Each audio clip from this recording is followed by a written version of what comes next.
요즘 인터넷에서 자주 볼 수 있는 인터넷에서 이렇게 댓글 같은 걸 보면 자주 볼 수 있는 말 중에 관상은 과학이다 이런 말이 있습니다. 관상은 과학이다. 여기서 관상이라는 표현은 우리가 철학관 같은 데서 얘기하는 그런 진지한 관상학을 말하는 게 아니라 그냥 얼굴 생김새나 그 사람한테서 풍기는 분위기 같은 걸 얘기하는 거예요. 그리고 과학이라는 말도 이 학문으로서의 과학을 얘기하는 것이 아니라 과학 법칙처럼 늘 맞아 떨어진다, 이런 얘기를 하는 거예요. 쉽게 말하면 관상은 과학이다 이 말은 역시 사람은 생긴 대로 행동하더라, 이런 표현인 겁니다. 그런데 보통 이 말이 인터넷에서 사용될 때는 어떻게 사용되냐면요, 이미 어떤 잘못을 한 사람에게 선입견을 가지고 그 사람을 외모까지 비하하는 표현으로 쓰이곤 합니다. 예를 들면 이런 거예요. 어떤 폭행죄를 저지른 사람이 뉴스에 나왔는데 그 사람을 보면서 아휴, 역시 관상은 과학이네 이렇게 얘기하면 무슨 말이에요?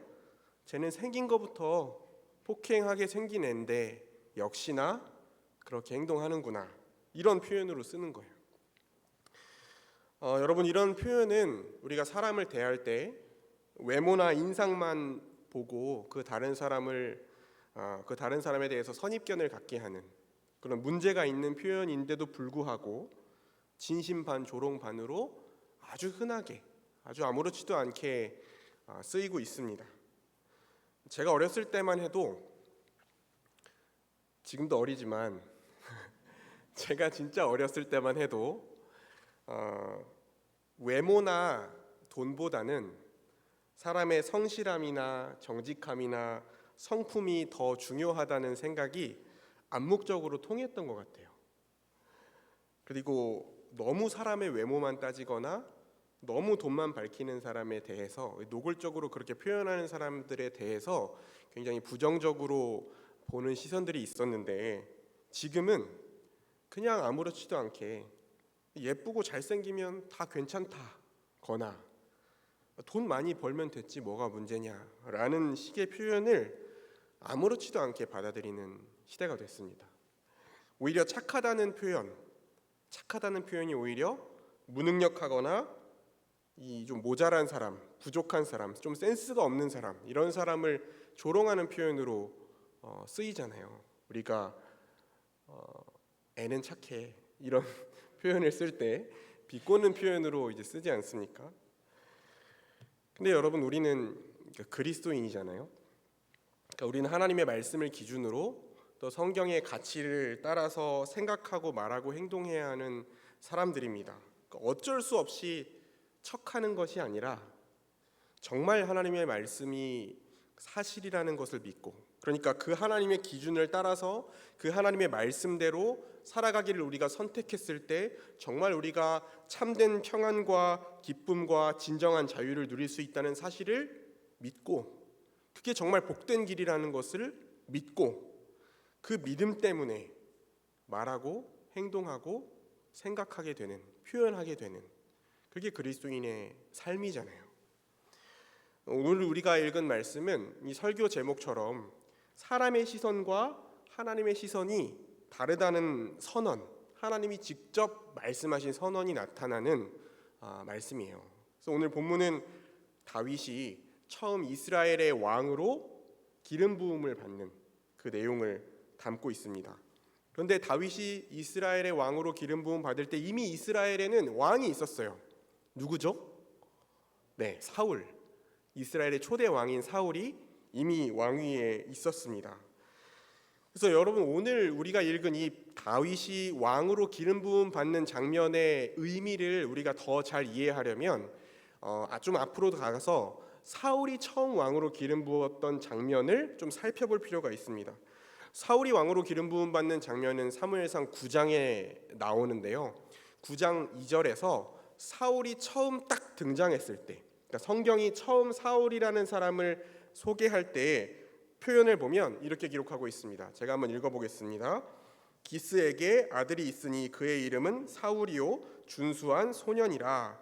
이스라엘 자손 중에 그보다 더 준수한 자가 없고 키는 모든 백성보다 어깨 위만큼 더 컸더라. 사울은요, 이스라엘 백성 중에서 외모가 훌륭하고 가장 훌륭했고 모든 백성보다 키가 컸어요. 모든 백성보다 키가 컸습니다. 사울이 사무엘 선지자에게 왕으로 기름 부음 받은 뒤에, 먼저 사무엘 선지자가 사울을 만나서 기름을 붓고 그 후에 하나님이 누구를 왕으로 뽑으실 것인가 그걸 확인하기 위해서 이스라엘 백성들이 제비뽑기를 하거든요. 그 제비뽑기를 했을 때 결국 사울이 왕으로 딱 선택되는데, 그 사울이 왕으로 선택됐을 때 사울의 외모에 대한 묘사가 다시 나옵니다. 10장 23절, 사무엘상 10장 23절에 이렇게 되어 있습니다. 그들이 달려가서 거기서 그를 데려오매. 그러니까 사울이 제비에서 뽑혔는데 뒤에 가서 숨어 있었어요. 백성들이 사울을 데려왔더니 그를 데려오매 그가 백성 중에 선이 다른 사람보다 어깨 위만큼 컸더라. 똑같은 내용이 또 나오죠. 그리고 24절에 사무엘이 모든 백성들에게 이렇게 외칩니다. 너희는 여호와께서 택하는 자를 보느냐? 여호와께서 택하신 자를 한번 봐라. 모든 백성 중에 짝하리가 없느니라. 그랬더니 모든 백성이 왕께 만세를 부르면서 환호를 했어요. 그러니까 사무엘 선지자도 지금 이 사울이 큰 키를 가진 사울이 왕으로 뽑혔다는 것을 강조하고, 이 모든 백성 중에 더 큰 키를 가진 사람, 백성 중에 짝할 자가 없는 사람이 왕으로 뽑혔다는 것을 강조하면서 이야기했고, 백성들도 그 말에 다 동의하면서 왕께 만세를 외쳤다는 거예요. 여러분, 그럼 이스라엘 백성들은 왜 이렇게 키를 중요하게 여겼을까요? 왜 이렇게 성경 기자는 사울을 설명하면서 계속 키를 얘기할까요? 여러분, 대통령이나 국회의원 선거할 때 키를 보시나요? 키나 몸무게 이런 거 안 보시잖아요, 그렇죠? 이렇게 자꾸 키에 대해서 얘기하는 이유는요, 이스라엘 백성들이 애초에 하나님께 왕을 달라고 한 목적, 그 목적에 답이 있습니다. 더 앞으로 돌아가서 지금 사울이 왕으로 세워진 게, 기름 부음 받은 게 이제 9장인데 그것보다 한 장 앞에 8장으로 가면 이스라엘의 왕정이 어떻게 시작되었는지를 자세하게 기록하고 있습니다. 여기를 보면 여러분, 이스라엘의 왕이 세워지기 전에 이스라엘의 지도자들은 어떻게 세워졌냐면요, 그냥 하나님이 불러서 세우셨습니다. 처음에는 모세를 부르셔서, 그리고 여호수아를 통해서 이스라엘 백성들을 가나안 땅에 들어가게 하셨어요. 그리고 가나안 땅에 정착한 후에는 하나님께서 사사라는 지도자들을 세우셔서 이스라엘을 다스리게 하셨습니다. 이 사사들은 내부적으로는 그 백성들을 다스리고, 외부적으로는 이방 민족이 쳐들어올 때, 공격해 들어올 때 싸움에서 승리로 이끄는 그런 군사 지도자의 역할도 같이 감당을 했어요. 그런데 이 사사는요, 원래 세습되는 직분이 아니었습니다. 그러니까 사사가 됐다고 해서, 제가 사사가 됐다고 해서 제 아들이 사사가 되는 게 아니었던 거죠. 그러니까 하나님이 그때그때 사사들을 세우셔서 그들을 통해서 다스리게 하셨습니다. 그리고 이 사사들이 세워지는 시점을 보면요, 주로 어떤 상황이었냐면, 원래 이스라엘 백성들은 그 가나안 땅에서 하나님을 왕으로 섬기면서 하나님의 법을 따라서 살아가다 보면 하나님이 주신 복과 안식을 누리면서 살아가게 돼 있었어요. 그런데 이스라엘 백성들이 계속해서 하나님과의 언약을 어기고 죄를 짓고 우상을 숭배하고, 그럼 하나님께서 그 이스라엘 백성들이 지금 잘못된 길을 가고 있다는 걸 깨닫게 하시기 위해서 이스라엘 백성들을 징계하시는데, 그 징계하시는 방법이 다른 이방 민족에게 침략을 받게 하시고 그 이방 민족에게 지배를 받게 하시는 거예요. 그럼 이 이스라엘 백성들이 다른 민족에게 지배를 받으면서 고통 가운데 있다가 비로소 이제 죄를 뉘우치고 회개하는 거죠. 하나님, 우리가 잘못했습니다. 회개하면 그때 하나님께서 사사를 일으키셔서 이스라엘 백성들을 또 구원하시고, 그럼 이스라엘 백성들은 또 조금 평안해지면 다시 죄를 짓고, 이게 계속 반복됐었단 말이에요. 그러니까 이 사사를 세웠을 때도 그렇고 하나님께서 모세나 여호수아를 세웠을 때도 그렇고 하나님이 이스라엘의 지도자를 세우셨을 때 그 지도자의 역할은 뭐냐면요, 하나님의 대리 통치자의 역할이었어요. 하나님을 대신해서 백성들을 다스리고, 그렇기 때문에 자기 뜻대로 다스리는 것이 아니라 하나님의 뜻대로, 하나님의 말씀에 근거해서 이스라엘 백성들을 다스리는 게 이 이스라엘 지도자들의 역할이었다는 거죠. 그런데 어느 날 이 이스라엘 백성들이 사무엘에게 찾아와서 뭐라고 얘기하냐면요, 우리도 다른 모든 이방 나라들처럼 왕을 세워야 되겠습니다. 그렇게 얘기했습니다. 다른 모든 나라처럼 우리도 왕이 있어야 되겠습니다. 사무엘에게 얘기하는 거예요. 아까 말씀드렸던 것처럼 사사는 하나님이 사용하시고 나면 다시 다른 사람이 언제 세워질지, 어느 지파에서 사사가 세워질지 알 수 없기 때문에 이 권력이 계속해서 유지되는 게 아니었어요. 근데 이 왕은 다릅니다. 다른 모든 지역에 있었던 왕들은 어떻습니까? 그 권력을 계속해서 세습하고 아주 강력한 왕권을 가지고 다스리는 거예요. 그러다 보니까 이 왕이 권력을 남용하기도 하고 그 백성들이 그 왕에 의해서 지배받으면서 착취당하기도 하고 그런 일들이 생겼습니다. 사무엘이 그 부분에 대해서 다른 이방 민족들처럼 왕을 세웠을 때는 이런 문제가 생길 수 있다라는 것까지도 자세하게 설명을 해요. 그런데 이런 문제들보다 더 큰 문제가 있습니다. 이스라엘 백성들이 사무엘에게 왕을 요구한 이 내용에는 그것보다 더 큰 문제가 있는데, 그게 뭐냐면 하나님의 언약 백성인 이스라엘은 본질적으로 다른 모든 이방 민족들과 다른 민족이었기 때문에 그게 문제였습니다. 여러분, 이스라엘은 오직 하나님만을 의지하고 오직 하나님만을 섬기면서 하나님께서 모세를 통해서 주신 율법을 따라서 다른 민족들과는 구별된 생활 방식으로 살아야 되는 사람들이었습니다. 그렇기 때문에 하나님의 언약 백성인 이스라엘의 왕도 다른 모든 이방 민족의 왕과는 달라야 되는 거예요. 이스라엘의 왕은 다른 백성처럼 진정한 왕이신 하나님을 섬겨야 됐습니다. 왕이라고 해서 내 마음대로 하는 것이 아니라 왕이지만 진짜 이스라엘의 왕이신 하나님을 섬겨야 되는 거예요. 그리고 하나님의 뜻에 순종하고 하나님의 말씀에 따라서 백성들을 다스려야 되는, 하나님의 다스림과 통치를 받아야 되는 존재였다는 겁니다. 그리고 하나님의 뜻이 무엇인지를 분별해서 백성들에게 가르치고 그들을 이끌어가야 되는 게 이스라엘의 왕이 세워진다면 그 역할이 되는 거죠. 그러면 여러분, 이스라엘 백성들이 만약에 우리에게 인간 왕이 세워졌으면 좋겠습니다, 우리에게 왕이 필요합니다 라고 말한다면 그 목적은 뭐가 돼야 될까요? 왕을 세워달라고 요구하는 목적이 뭐가 돼야 됩니까? 우리가 하나님의 뜻을 더 잘 깨닫고 싶습니다. 우리가 하나님을 더 잘 섬기고 싶습니다. 우리가 하나님의 뜻대로 더 다스림을 잘 받고 싶습니다. 이게 목적이 되어야 되겠죠. 이게 옳게 된 목적이 아닙니까? 그리고 만약에 목적이 그렇다면, 이스라엘 백성들이 왕을 세우고자 하는 목적이 그렇다면 왕을 세우는 조건은 자연스럽게 어떻게 되어야 되겠어요? 누구보다 하나님을 두려워하는 사람, 모든 백성 중에 가장 하나님을 두려워하는 사람, 모든 백성 중에 가장 하나님의 뜻을 잘 분별하는 사람, 모든 사람 중에 가장 하나님의 말씀을 잘 알고 그 말씀으로 백성을 잘 지도할 수 있는 사람, 이게 왕의 기준이 되어야 되겠죠. 목적에 합당한 왕의 조건이 이렇게 되어야 맞는 거겠죠. 근데 이스라엘 장로들의 말을 한번 볼까요? 8장 20절에 장로들이 이렇게 말하고 있습니다. 우리도 다른 나라들 같이 되어 우리의 왕이 우리를 다스리며 나가서, 우리 앞에 나가서 우리의 싸움을 싸워야 할 것이니이다. 이렇게 얘기했습니다.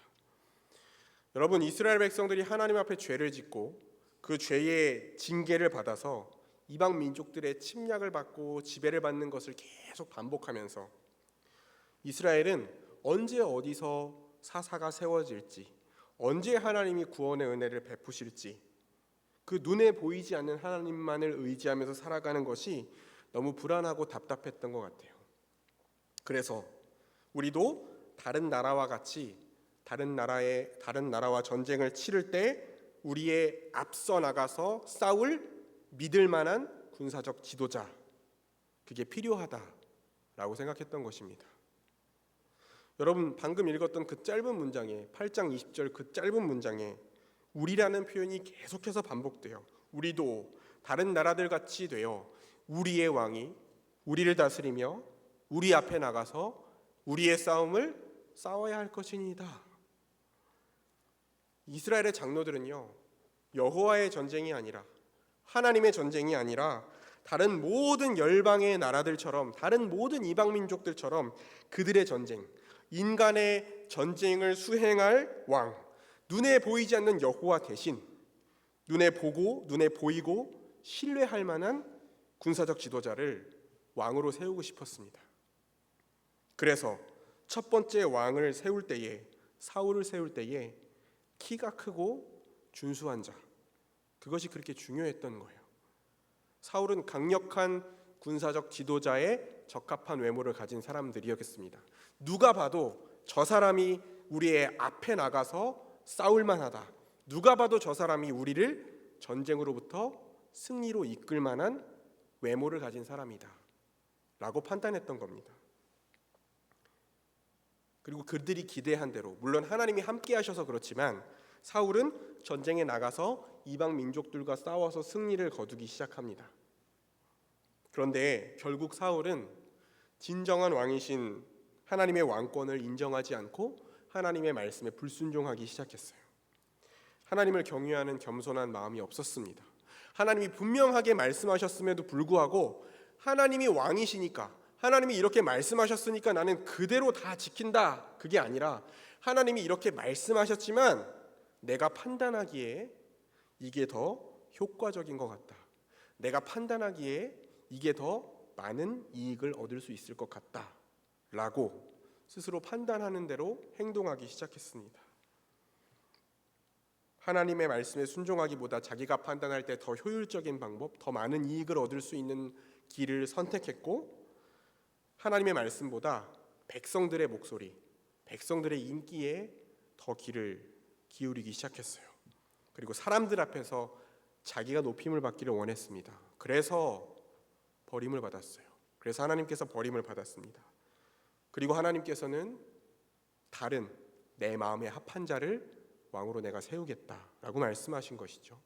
그리고 오늘 우리가 읽은 말씀, 이제 하나님이 이새의 아들 중에 왕을 세우시겠다고 말씀하시고 사무엘을 베들레헴으로 보내시는 거예요. 내가 내 마음에 합한 자, 내가 세우겠다고 한 그 왕을 기름 부르겠다. 그리고 사무엘이 이새의 집에 딱 갔는데 첫 번째 아들, 이새의 첫째 아들 엘리압을 딱 봤더니 어때요? 왕이 될 상인 거예요. 사무엘이 딱 보자마자 16장 6절에 보니까 여호와의 기름 부으실 자가 과연 주님 앞에 있도다. 아, 여기 있네, 이 사람이구나, 확신한 거죠. 그런데 여호와께서 7절에 뭐라고 말씀하십니까? 그의 용모와 키를 보지 말라. 내가 이미 그를 버렸노라. 내가 이미 그를 버렸노라. 여기서 이 버렸다는 표현은 하나님께서 사울을 버리셨다는 표현과 완전히 똑같은 표현으로 쓰여 있습니다. 그리고 내가 보는 것은 사람과 같지 아니하니 사람은 외모를 보거니와 나 여호와는 중심을 보느니라 라고 하나님께서 분명하게 말씀하셨어요. 엘리압은요, 이새의 첫째 아들 엘리압은 이스라엘의 모든 장로들이 원했던 것처럼, 그리고 사울이 그랬던 것처럼 다른 나라들과 같이 전쟁에서 승리를 안겨줄 그 군사적 지도자의 적합한, 어울리는 용모와 키를 가지고 있었지만 하나님의 주권을 인정하고 하나님을 경외하며 순종하는 신실한 믿음, 신실한 중심이 그에게 없었습니다. 그래서 하나님이 그를 왕으로 선택하지 않으셨어요. 이새의 7명의 아들들이 연이어서 지나가는데 아무도 하나님 선택하지 않으셨습니다. 사무엘이 이새에게 물어봐요. 이 청년들이 전부냐? 그랬더니 이새가 막내가 아직 남았는데 그가 양을 지킵니다. 그는 양을 지킵니다. 여기서 막내라는 표현은 원문 그대로 하면 가장 작은 자를 말해요. 가장 작은 자. 가장 작은 자가 있는데 이새가 깜짝 놀라면서 말하는 거예요. 가장 작은 자가 있어요. 근데 걔는 양을 지키는 애인데요. 걔는 양을 지키는 애예요. 무슨 말입니까? 걔는 전혀 왕이 될 만한 조건을 가진 아이가 아닙니다 라는 뉘앙스로 얘기하는 거예요. 그는 양을 치는 자입니다. 목자인 다윗의 일상은 이스라엘 왕으로서 전쟁에 나가서 이방 나라로부터 이스라엘을 지키고 구원하는 나는 일과는 전혀 무관한 일이다라는 것이죠. 이새는 다윗이라는 이름조차 언급하지 않습니다. 그럼에도 불구하고 사무엘은 사람을 보내서 그 양치는 사람을, 그 아들을 데려와라. 그가 오기 전까지는 내가 식사도 하지 않겠다라고 얘기하고 다윗이 등장하죠. 여러분, 다윗이 등장했을 때 12절을 보니까 이 사울이 등장했을 때 성경이 사울의 이 외모를 묘사했던 것처럼 다윗의 외모를 묘사하는데요. 이렇게 되어 있습니다. 그의 빛이 붉고 눈이 빼어나고 얼굴이 아름답더라. 그렇게 되어 있어요. 여러분, 얼핏 보면 이런 생각 들지 않으세요? 읽을 때 에이, 하나님 외모 안 보신다더니 잘생겼잖아요. 그죠?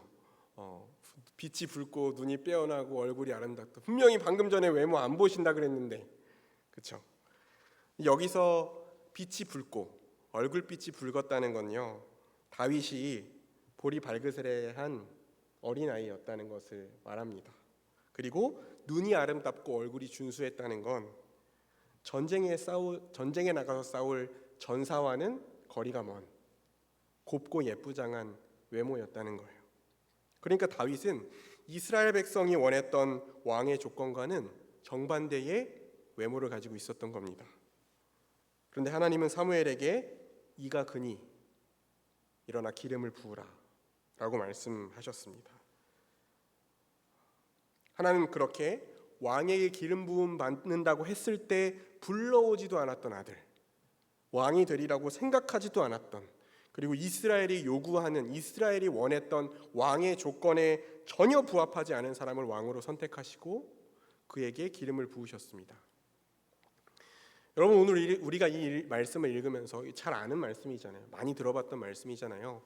이 말씀을 읽으면서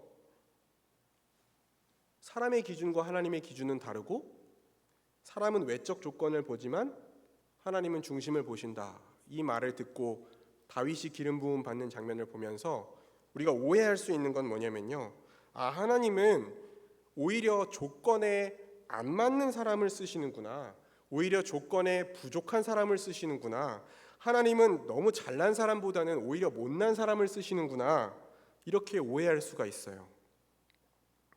그런데 여러분, 하나님이 다윗을 선택하신 건요, 잘 생각하셔야 됩니다. 하나님이 다윗을 선택하신 건 다윗이 어리고 키가 작고 예쁘장하고 전쟁에 나갈 만한 조건을 못 갖췄기 때문에, 왕의 조건에 미달됐기 때문에 다윗을 선택하신 게 아니라 원래 하나님의 언약 백성을 다스릴 왕의 조건에 가장 적합했기 때문에 선택하신 겁니다.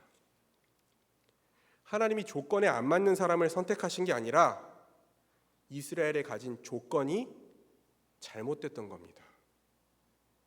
하나님을 경외하는 겸손한 자, 하나님의 마음에 합한 자를 하나님은 선택하신 거예요.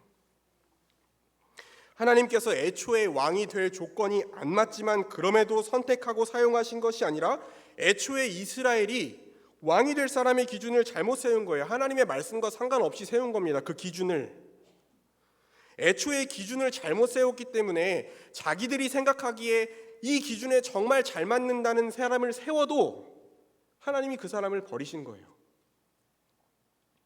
근데 이스라엘이 이 기준을 왜 잘못 세웠습니까? 왕을 세울 기준을 왜 잘못 세웠어요? 그들의 욕구가, 그들의 욕망이 애초부터 잘못되어 있었기 때문에 그래요.